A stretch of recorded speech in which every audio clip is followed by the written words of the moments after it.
Welcome everyone. Thanks so much for joining us, but thanks for taking the time to be with us this morning. Today we're going to talk about using the mood meter at home. The mood meter is our second tool in our ruler tool bag of teaching children to be emotionally intelligent. And really, it's important that the adults in their life also be emotionally intelligent, which is why it's so wonderful that you're here today to learn about this tool to bring it to your family. There are 5 ruler skills, and the mood meter actually helps us to live each of the skills. So it's recognizing, understanding, labeling, expressing, and regulating emotions. And we're going to see how the mood meter helps us to flex all 5 of the ruler skills. So we have 4 ruler tools in our tool bag. We already talked about the charter in our first webinar, and if you need a recording of that, I'm happy to provide you with a link. The second of the tools, and really the heart of this whole work, is the mood meter, and that's what we're discussing today. So the mood meter is this tool that can help us to build our emotional intelligence, build our ability to recognize, understand, and label emotions. And then this is a great starting point to lead us to how to express properly and regulate properly our emotions. So just as a side note, this mood meter is based on the work of Dr. James Russell's circumplex model of affect. And this has been used by the Yale Institute of Emotional Intelligence in many, many research studies over the last 15 years. So this is really steeped in research and is being used all over the world. So I think it's something I can highly recommend to you to use yourself and to use with your family. And the model is comprised of 2 dimensions, pleasantness and energy. So when we're using the mood meter, we actually quantify our pleasantness and our energy. So to determine our degree of pleasantness, we would just want to consider the content of our thoughts, how pleasant we're feeling, and then we can quantify it, -5 to +5. In the same way, to determine our energy level, we can think about how fast is our heart beating, how quickly our thoughts are moving, whether our body feels cold or warm, whether it feels tense or relaxed, and then we can quantify our energy level. So I'm going to show you on the next slide our mood meter. So here we've got our mood meter. So the x-axis, running horizontally, is measuring pleasantness, ranging from -5, the most unpleasant you've ever felt, to +5, the most pleasant you've ever felt. And then our y-axis, running vertically, is measuring energy, -5 being the least energetic you've ever felt, and +5 being the most energetic you've ever felt. And so what happens here is the x and y axes intersect to form 4 quadrants. So we have the unpleasant high energy emotions in the red, emotions like anxiety, frustration, anger, and fear reside in the red quadrant. And then in the lower left quadrant, we have unpleasant, low energy emotions, and emotions found in this quadrant are disappointment, sadness, discouragement, loneliness. Then we have the upper right quadrant, the yellow quadrant, and emotions found in the upper right quadrant are emotions like joy, excitement, enthusiasm. And then we have the lower right quadrant, the green quadrant. And emotions found in the lower right quadrant are emotions like feeling calm, feeling relaxed, serene, feeling balanced. So the mood meter allows us to quantify our emotion. I think it's really important. And you'll notice that we don't ever talk about emotions with qualifiers like good and bad, because there are no good and bad emotions. Emotions are just information. They tell us that something must be going on because we're feeling a certain way. They help us to reflect. All right, so the mood meter. So the mood meter helps us to flex all 5 ruler skills. So we're going to just go through how to use the mood meter to build these 5 skills of ruler. So the first question I ask myself when I'm looking at the mood meter is, where am I on the mood meter? Where am I on a scale of -5 to +5 as far as pleasantness goes? Where am I on a scale of -5 to +5 as far as energy goes? And then I find a point. And then I might want to ask myself, what caused me to experience this emotion? Why am I right here on the mood meter? Why am I not somewhere else? And then what specific word is going to name the emotion that I'm experiencing. So I want to accurately label the emotion that corresponds with that plot and that cause. And then once we've labeled the emotion with a specific word rather than a color, we can make better choices about how to effectively express or show or regulate, maintain, and shift the emotion. But it's really important that we actually name it and that it's specific. Because I could say I'm feeling blue, but there's lots of emotions in blue.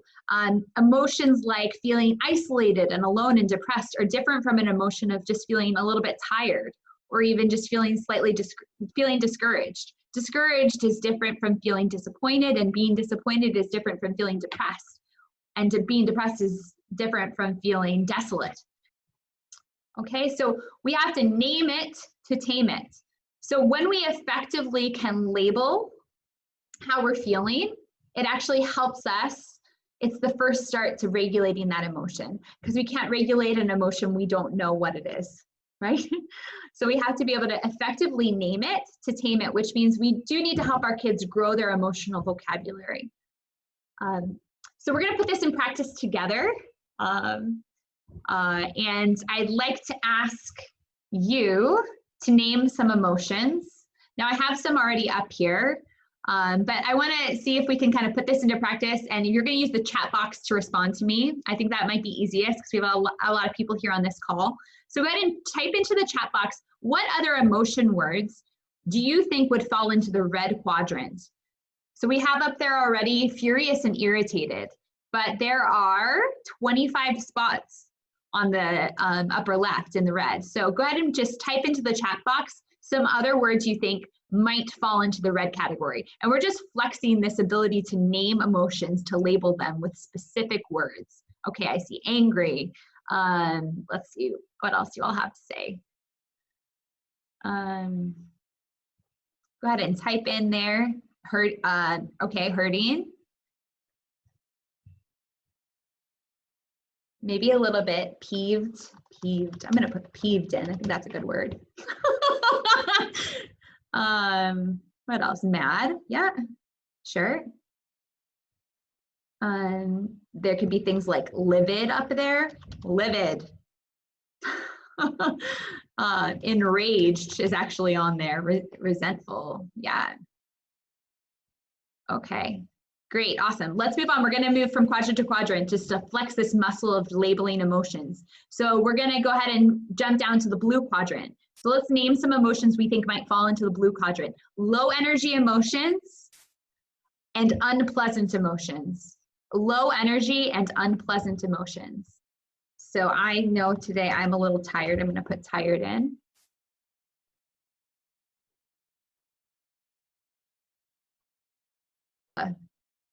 Muscle of labeling emotions.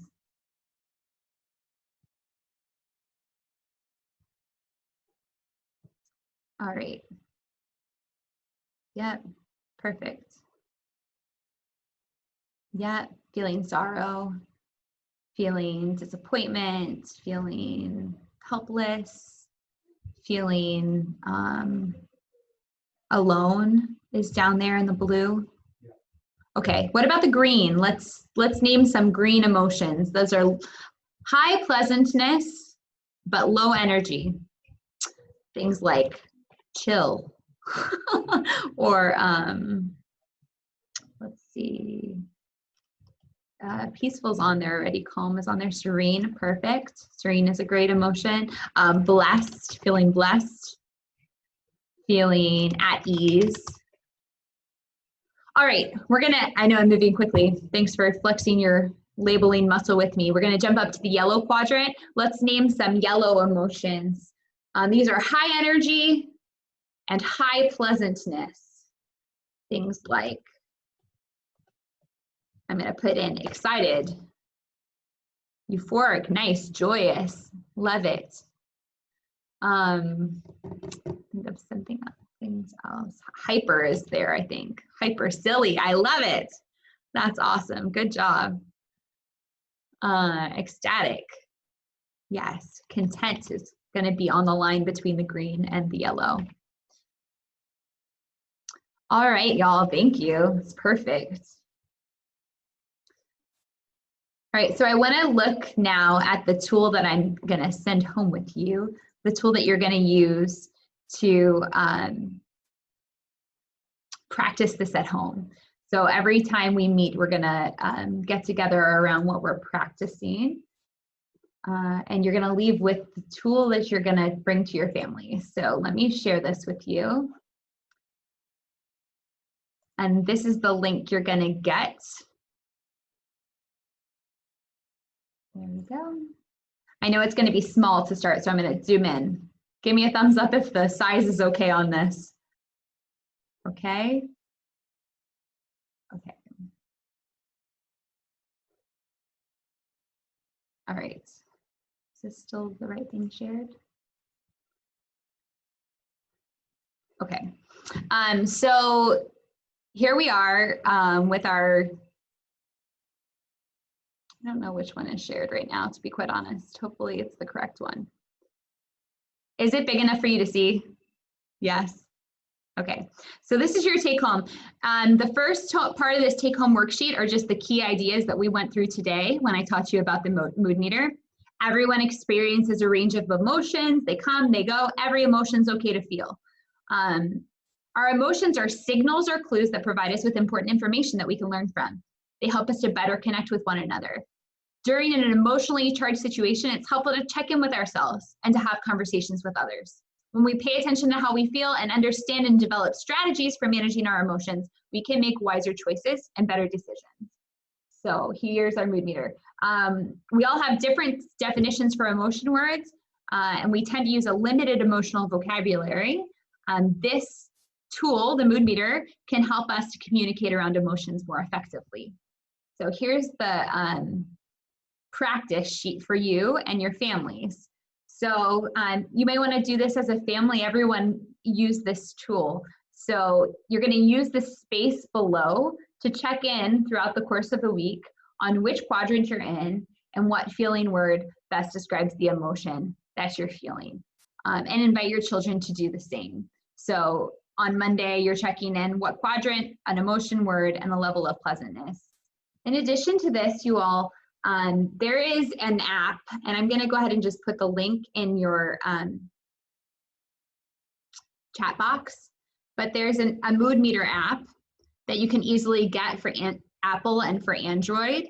And the mood meter app will just prompt you. It actually will notify you throughout the day. You can put it on your child's iPad and it'll have them check in throughout the day. It'll pop up a little notification. I have it on my phone, and then it prompts you to say, why are you feeling the way that you're feeling? And you can type it in, and then it'll give some strategies of how to regulate that emotion. This is a super helpful app. You can also just put one of these mood meters on your fridge as a family to check in. So it's super helpful. So I'm gonna go ahead and drop into the chat box this take-home worksheet for you. You've got some homework to do, but as you want to open it up for questions, before we do that, I want to give you all a chance to use the mood meter yourselves to check in on how you're feeling today, and hopefully we're feeling well this morning. So if you would go ahead, I'm going to go ahead and share this with you, this screen. Lots of screen sharing here. New share. Let's find it. There we go. Okay, so here's our SPV parents mood meter. And if you want to go ahead and go to moodmeter.online, I'm just going to go ahead and put that there. I'll type it in the chat box too, meter.online. And then your code is 7W7G5F. And I also put it in the chat box. I'm not sure if those are coming up as links or not, so you may have to type it into your phone or whatever device you have there. And I'd like you to just practice using the mood meter yourself. Check in this morning. It's totally anonymous. I will not be able to see who gave what emotion, and I will check in as well. And we'll just put this into practice. And as you're plotting, it'll pop up on our mood meter that I have here shared with us.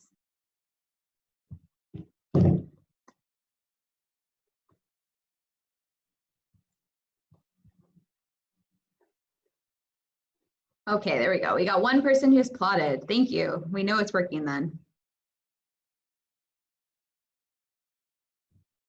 Gonna type mine in too.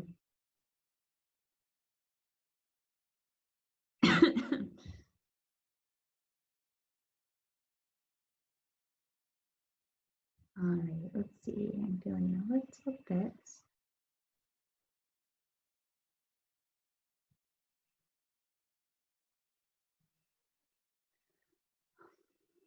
All right. So we got people plotting their moods here for us. All right, so at this point, I'll leave this mood meter up so we can see our plots coming in. But if there's anyone who has any questions for us, for me, about anything that I shared today, please, you can go ahead and raise your hand and I'll unmute you, or you could unmute yourself. Any questions, comments, ideas? Yes, okay, Lisa, let me unmute you. Hi, Lisa. I don't have a question, but we did our family charter. Yes, I love it. And my kid's biggest question was, what are the negative consequences if you don't do what you're supposed to do? So it's really not like a behavior management. It's more like an emotional management. So I think for them to know, like, it's really just to help them to be empathetic, like to know that someone in the family isn't feeling calm, and it's because I'm responsible for that because I didn't keep the charter. Yeah. So it's more or less just to kind of to be in tune with the emotional climate of the home. Which they have been. They've been saying, you're doing this, and that's not part of our family charter. You're breaking a rule. So that makes me so happy. Yeah, I guess they are more aware, so that's good.